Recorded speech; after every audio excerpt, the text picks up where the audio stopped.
Things are already shifting in Los Angeles before free agency even kicks open, and you can feel the tension in the air.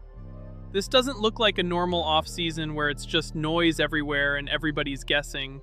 This feels like one of those stretches where identity, cap planning, and patience all collide at the exact same time. There's a decision tied to confidence on offense, there's a smart insurance policy conversation in the backfield, and there's a real risk versus reward swing that could show up on defense. And when it's all laid out, it comes back to one simple question. Do you want safety, or do you want boldness? Here's what's actually on the table. The clock is already ticking on something that hits confidence, the locker room, and the future of this passing game. Quentin Johnston is going into year 4. He was the 21st overall pick in the 2023 draft out of TCU, and he's fully under contract for 2026. But there's a club option for 2027, and the deadline to pick up that 5th-year option is May 1st. It sounds like front office paperwork, until you remember the road he's taken inside this building. The first 2 years? Not pretty.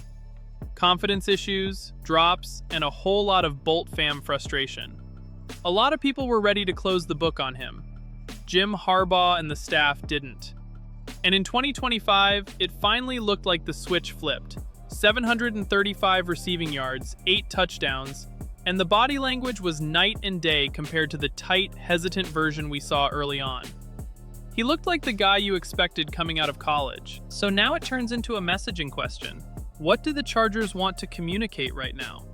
If you believe 2025 was the start of something real, you don't mess with the player's mindset for no reason. You also don't want the rest of the roster thinking, even if you improve, they still hesitate.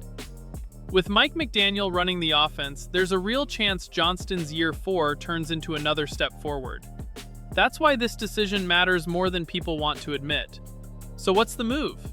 Do you pick up the 2027 option early and make it crystal clear he's part of the plan? Or do you hold off and let 2026 become the full-blown contract year vibe, his extension campaign, without that extra security? If you were the GM, are you pressing that button before May 1st? Or are you waiting and betting he responds the same way either way? Two paths, two very different outcomes. If the team picks up the option, Johnston heads into 2026 knowing it's not last chance energy. He can play looser, build on the breakout, and prove he deserves a real extension. If the team doesn't pick it up, the risk isn't just business, it's confidence. And if the offense is trying to accelerate with McDaniel, the last thing you want is mental static at wide receiver. That's the part that creeps into a huddle when you least want it. At the same time, extending him right now, after only one truly productive season, could be a financial misfire. But if you wait and he pops again, that price tag gets real fast. That's the tightrope. Protect the player without locking yourself into the wrong deal too early. And it feeds right into the next conversation, because building a complete offense isn't only about wide receivers. Sometimes it's about the quiet moves that keep your season from getting derailed. For most of last season, this next topic lived in that trade chatter zone. A lot of names floated around, but one kept coming up whenever the Chargers got squeezed by injuries in the backfield: Jerome Ford. The team dealt with running back injuries in 2025, and Ford was a frequent name on the trade block. On paper, it made sense. He looked expendable in Cleveland with multiple backs passing him on the depth chart, and he was even mentioned as a potential Chargers trade target by Daniel Popper of The Athletic last fall. But the deal never happened. The Chargers clearly didn't want to spend draft capital for him. For a lot of fans, that felt like the end of the story. Except now it's a different situation. Ford is available in free agency. That flips the whole debate from, is he worth a pick, to, is he worth a contract? And yeah, those are two totally different questions. Running back might not feel like a glaring need. Some people might not even bring it up right away when they talk offseason priorities. Omarion Hampton had a promising rookie year. Kimani Vidal had a breakout, but his production was polarizing, and the negative version of his game showed up at the worst times. Hampton is talented, but after an injury-filled rookie campaign, the Chargers can't walk into 2026 acting like they don't need insurance. Could they draft a running back on day 3 in the 2026 draft? Sure, but with fewer picks than in previous years, taking a late flyer doesn't really add something they don't already have. At that point, you might as well roll with an undrafted free agent and hope you hit. What makes more sense is a proven veteran who can slide into a rotation without ego, but also handle a bigger role if injuries hit again. That's basically been Ford's profile. And yes, his recent numbers leave more to be desired. But that was situational. In 2024, he averaged 5.4 yards per carry in a legitimately productive season. If the Chargers could get that kind of efficiency, even on 100 carries or fewer, that's a win. He's experienced, but not over the age cliff. At 26, you're not signing a guy who's about to turn into a totally different player overnight. Plus, with how the running back market usually sits, it's hard to imagine this costs more than $4 million. So here's the question for the Bolt fam. If you were calling the shots, would you rather spend modest money on Ford as a stabilizer, or keep the room exactly as it is and put every extra dollar somewhere else? Drop your answer in the comments.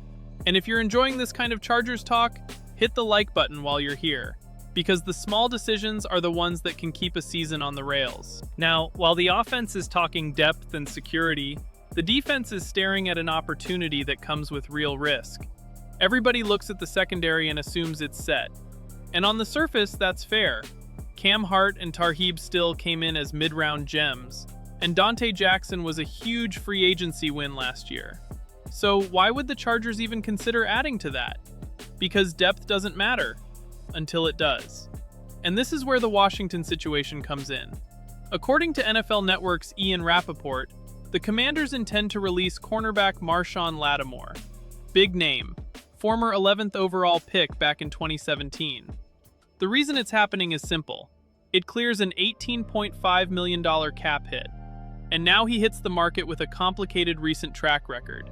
He played just 5 games in Washington in 2024 after a trade because of injury, and this past season he played 9 games before suffering a torn ACL in November.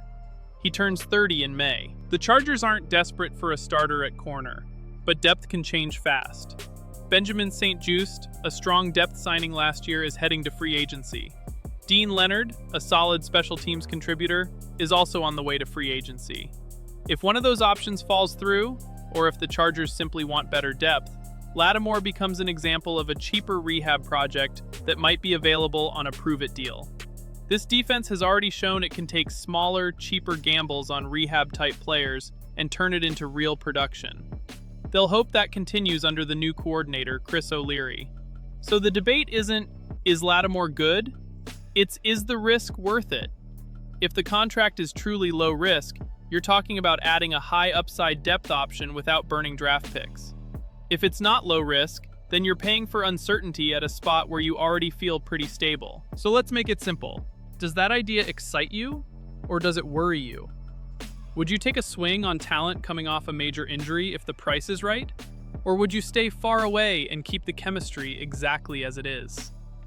And while all of that is happening, the biggest offensive line conversation is sitting right in the middle of the table. Because there's one position you can't fake if you're serious about a playoff run. Center is now a priority after Bradley Bozeman's retirement. Even if he hadn't retired, it would still be a real need. Now, it's unavoidable. As things stand, Tyler Linderbaum is the dream target. Baltimore is dealing with financial pressure, and the Chargers have the cap space to offer top-of-market money. But that number might reach $22 or $23 million per year. And at that point, you're not just filling a spot, you're reshaping the entire budget. Paying that kind of money gets you immediate stability in front of Justin Herbert. Cleaner exchanges. Better communication. A stronger anchor for the interior in a Mike McDaniel offense. But it also means you're committing a huge chunk of cap that could have been spread across other needs. That's the trade-off. No way around it. So the alternative is the draft. And the Combine might have pushed one name right to the front. Logan Jones out of Iowa. In a newly built McDaniel scheme, the Chargers need mobile, athletic interior linemen to make the outside zone system hum. Jones checks those boxes. At 6'3" and just under 300 pounds, he led all offensive linemen with a 4.9 second 40. He added a 7.46 three-cone and a 4.59 shuttle. He was one of the few players to compete in every drill, and the athleticism isn't just track numbers. According to Pro Football Focus, he was the best pass-blocking center in college football last season, allowing just 3 pressures on 311 pass-blocking snaps. There are concerns, age, and whether he has enough bulk. But in a draft with multiple centers projected for day 2, he made a real case to be the first center off the board. There are other options, like Connor Lew out of Auburn and Jake Slaughter out of Florida. And if Los Angeles goes for Oliva Vega Ioane in the first round, there might be hesitation about entering next season with 2 rookie starters on the offensive line. Still, if they ultimately address center in the draft, it's hard to deny Jones has positioned himself as the premier option, even if it costs a 3rd-round selection. Now tie it all together, because this is the heart of it. Looking at the whole picture, it feels like the Chargers are at one of those quiet turning points. Not the kind of offseason that's all about one headline splash, more like the kind where business decisions define the ceiling of the team. And here's my perspective. On Quentin Johnston, I'd pick up the option. I wouldn't overthink it. You don't build culture by putting a player's confidence on trial right after he finally broke through. Let 2026 be the year he backs it up in McDaniel's offense. Then decide extension based on a real sample size. But don't create unnecessary doubt right now. In the backfield, I'm signing Jerome Ford. Not to be the star, to be the safety net.